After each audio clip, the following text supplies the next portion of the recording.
Morning. അപ്പോൾ നമ്മുടെ ഇന്നത്തെ റെസിപ്പി ഒരു മീൻ കറിയാണ് കേട്ടോ. മീനില്ലാത്ത മീൻ കറി.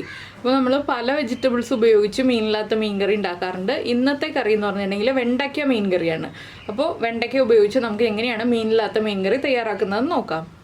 നമുക്ക് നമ്മുടെ ഇൻഗ്രീഡിയൻസ് നോക്കാം. നമ്മളിപ്പോൾ 100 ഗ്രാം വെണ്ടയ്ക്ക എടുത്തിട്ടുണ്ട്. അതിലേക്കായിട്ട് ഇത്രയുള്ള ഒരു പീസ് ഇഞ്ചിയും പിന്നെ ഒരു ചെറിയ പീസ് ഇഞ്ചി എടുത്തിട്ടുണ്ട്. പിന്നെ ഒരു 7 ഉള്ളി എടുത്തിട്ടുണ്ട്. ചെറിയ ഉള്ളിയാണ് എടുത്തിട്ടുള്ളത്. വലിയ ഉള്ളിയാണെങ്കിൽ 4 എണ്ണം എടുത്താൽ മതി.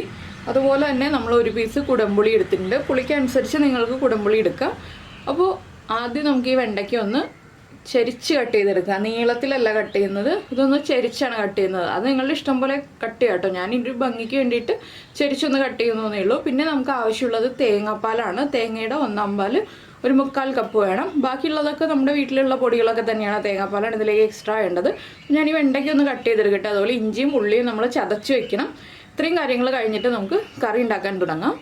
നമ്മളിപ്പോൾ വെണ്ടയ്ക്ക വഴറ്റിയെടുക്കാനായിട്ട് ഒരു ചട്ടി വെച്ചിട്ട് ചട്ടിയിലേക്ക് വെളിച്ചെണ്ണ ഒഴിച്ചിട്ടുണ്ട്. ഇതിലേക്ക് നമുക്ക് കട്ട് ചെയ്ത് വെച്ചിരിക്കുന്ന വെണ്ടയ്ക്ക ഇട്ട് കൊടുക്കാം. ഞാൻ ഇതുപോലെ സൈഡൊന്ന് ചരിച്ചാണ് കട്ട് ചെയ്തെടുത്തിട്ടുള്ളത്.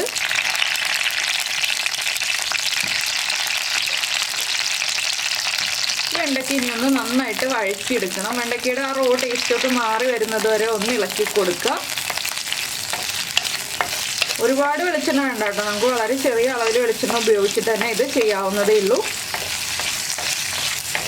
ഇപ്പോൾ വെണ്ടയ്ക്കയിലേക്ക് കുറച്ച് പൊടികളൊക്കെ ചേർക്കാനുണ്ട്. വെണ്ടയ്ക്ക ഒന്ന് കുക്കായി വരുമ്പോൾ നമുക്ക് പൊടികൾ ചേർക്കാം. ഇങ്ങനെ തന്നെ നമ്മൾ കറി ഉണ്ടാക്കുകയാണെങ്കിൽ കുഴപ്പമൊന്നുമില്ല. പക്ഷെ എന്താണെന്ന് വെച്ചാൽ ആ ഒരു വഴുവഴുപ്പ് കൂടുതലായിരിക്കും വെണ്ടയ്ക്കയുടെ. ആ വഴുവഴുപ്പ് മാറാനാണ് നമ്മളൊന്ന് വഴറ്റിയിട്ട് കറി ഉണ്ടാക്കുന്നത്. അപ്പോൾ ആദ്യം ഒന്ന് വഴറ്റിയിട്ട് കറി ഉണ്ടാക്കുകയാണെങ്കിൽ ഏറ്റവും നല്ലത് അതായിരിക്കും. അപ്പോൾ വെണ്ടയ്ക്ക് വല്ലാതെ അങ്ങോട്ട് കളർ മാറിപ്പോണ്ട് ലൈറ്റായിട്ടൊന്ന് വഴന്ന് വരുമ്പോൾ തന്നെ നമുക്കിതിലേക്ക് ബാക്കിയുള്ള കാര്യങ്ങൾ ചേർത്ത് കൊടുക്കാം. ഒരു 2 മിനിറ്റ് ഒന്ന് വഴറ്റിയെടുക്കുക. അതിനുശേഷം നമുക്ക് ബാക്കിയുള്ള കാര്യങ്ങൾ ആഡ് ചെയ്യാം.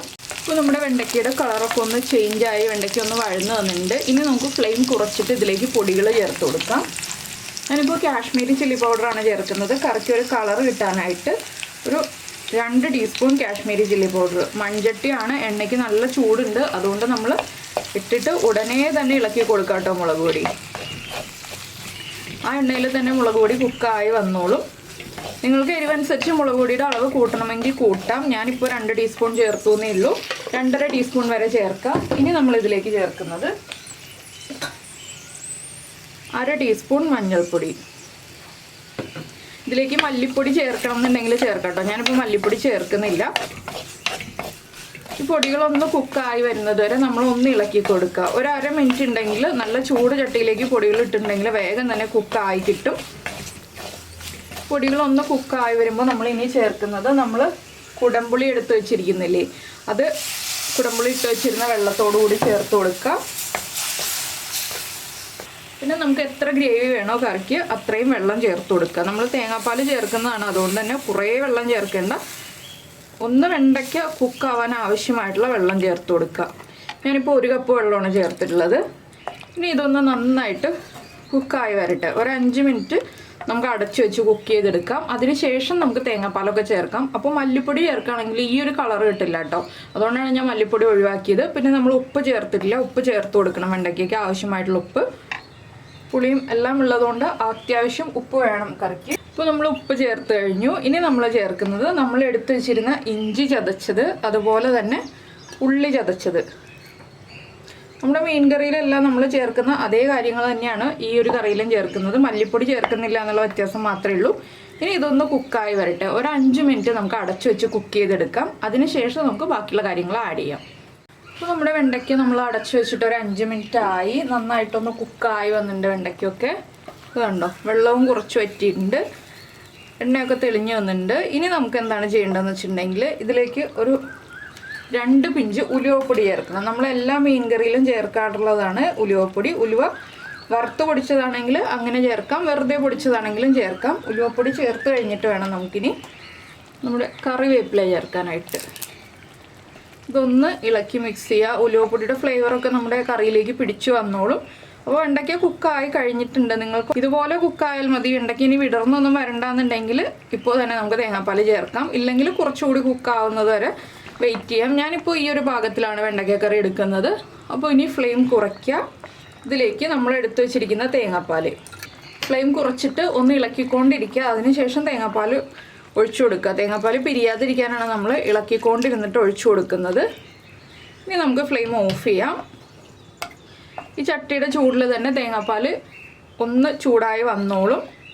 അപ്പോൾ ഇനി ടേസ്റ്റ് ചെയ്ത് നോക്കുക, ഉപ്പ് കറക്റ്റാണോ, എരിവ് കറക്റ്റാണോ എന്നുള്ളതൊക്കെ. ഉപ്പ് കുറവാണെങ്കിൽ ഉപ്പ് ആഡ് ചെയ്ത് കൊടുക്കുക. എരിവ് കുറവാണെങ്കിൽ ഒരു പച്ചമുളകോ 2 പച്ചമുളകോ സ്പ്ലിറ്റ് ചെയ്തിട്ട് ചേർക്കാം.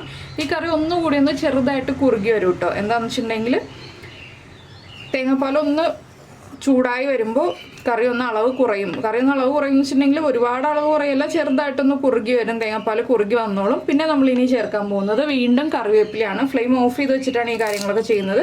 കറിവേപ്പില ഒന്ന് കയ്യിൽ പിടിച്ചിട്ട് ഇതുപോലെ ഒന്ന് തിരുമ്മിയിട്ട് ഇട്ട് കൊടുക്കുക. ഇതിൻ്റെ മുകളിലേക്ക് നല്ല പച്ച വെളിച്ചെണ്ണ ഒഴിച്ചു കൊടുക്കുക. സാധാരണ നമ്മളെല്ലാ മീൻകറിയിലും ചെയ്യുന്ന പോലെ തന്നെ. ഇനി അടച്ചു വയ്ക്കുക. നമുക്ക് കഴിക്കേണ്ട സമയമാകുമ്പോൾ എടുക്കുക. ഇത്രയേ ഉള്ളൂ നമ്മുടെ വെണ്ടയ്ക്ക മീൻകറിയുടെ പരിപാടി. അപ്പോൾ നിങ്ങൾ ഇതുപോലെ ഉണ്ടാക്കി നോക്കിയിട്ടില്ലെങ്കിൽ ഉറപ്പായിട്ടും ഒന്ന് ട്രൈ ചെയ്ത് നോക്കിക്കോളൂ. നന്നായിട്ട് ഇഷ്ടപ്പെടും. അപ്പോൾ മല്ലിപ്പൊടി ചേർക്കണമെന്നുണ്ടെങ്കിൽ നമ്മൾ മഞ്ഞൾപ്പൊടിയും മുളക് പൊടിയും ചേർത്ത സമയത്ത് ഒരു 3/4 ടീസ്പൂൺ മല്ലിപ്പൊടിയും കൂടി ചേർക്കാം. ഇനി ഇതിങ്ങനെ അടച്ചു വെച്ചിട്ട് ചൂട് മാറി കഴിയുമ്പോൾ നമുക്ക് ചോറിൻ്റെ കൂടെ ചേർത്ത് കഴിക്കാം. ശരിക്കും നമ്മൾ മീൻ കറി കഴിക്കുന്ന അതേ ടേസ്റ്റിൽ തന്നെ നമുക്ക് ഈ ഒരു കറി കിട്ടും. അപ്പോൾ എന്തായാലും ഇപ്പോൾ നോയമ്പൊക്കെയാണ്, എല്ലാവർക്കും വ്രതങ്ങളാണ്. അപ്പോൾ മീൻ കറിയുടെ ടേസ്റ്റിൽ ഒരു കറി വേണം എന്നുണ്ടെങ്കിൽ ഉറപ്പായിട്ടും ഈ ഒരു റെസിപ്പി ട്രൈ ചെയ്ത് നോക്കിക്കോളൂ. ട്രൈ ചെയ്ത് നോക്കിയിട്ട് ഇഷ്ടമായി കഴിഞ്ഞിട്ടുണ്ടെങ്കിൽ നമ്മുടെ വീഡിയോയുടെ താഴെ ഒന്ന് കമൻറ്റ് ചെയ്യണം കേട്ടോ. അതുപോലെ തന്നെ ഇഷ്ടപ്പെട്ട റെസിപ്പി ആണെങ്കിൽ ഒന്ന് ലൈക്ക് ചെയ്യാനും മറക്കരുത്. പിന്നെ നമ്മുടെ ചാനൽ ആദ്യമായിട്ട് കാണുകയാണ്, നമ്മുടെ വീഡിയോ പ്രസൻറ്റ് ചെയ്യുന്ന രീതിയൊക്കെ ഇഷ്ടമായിരുന്നുണ്ടെങ്കിൽ നമ്മുടെ ചാനലൊന്ന് സബ്സ്ക്രൈബ് ചെയ്ത് സപ്പോർട്ട് ചെയ്യണേ. സബ്സ്ക്രൈബ് ചെയ്യുന്നതിന് ഈ വീഡിയോയുടെ താഴെയുള്ള റെഡ് സബ്സ്ക്രൈബ് ബട്ടൺ ഒന്ന് ക്ലിക്ക് ചെയ്യുക. അതിൻ്റെ റൈറ്റ് സൈഡിലുള്ള ബെല്ലൈക്കണും ക്ലിക്ക് ചെയ്യുക. അപ്പോൾ ഓളെന്ന് പറഞ്ഞിട്ടൊരു ഓപ്ഷൻ കാണാം. ആ ഓളും കൂടി പ്രസ് ചെയ്തിട്ടുണ്ടെങ്കിൽ ഞാൻ എപ്പോഴും വീഡിയോ അപ്ലോഡ് ചെയ്യുമ്പോൾ നിങ്ങൾക്ക് നോട്ടിഫിക്കേഷൻ വരും. അപ്പോൾ എന്തായാലും നമുക്ക് നമ്മുടെ അടുത്ത റെസിപ്പിയുമായിട്ട് അടുത്ത ദിവസം വീണ്ടും കാണാം.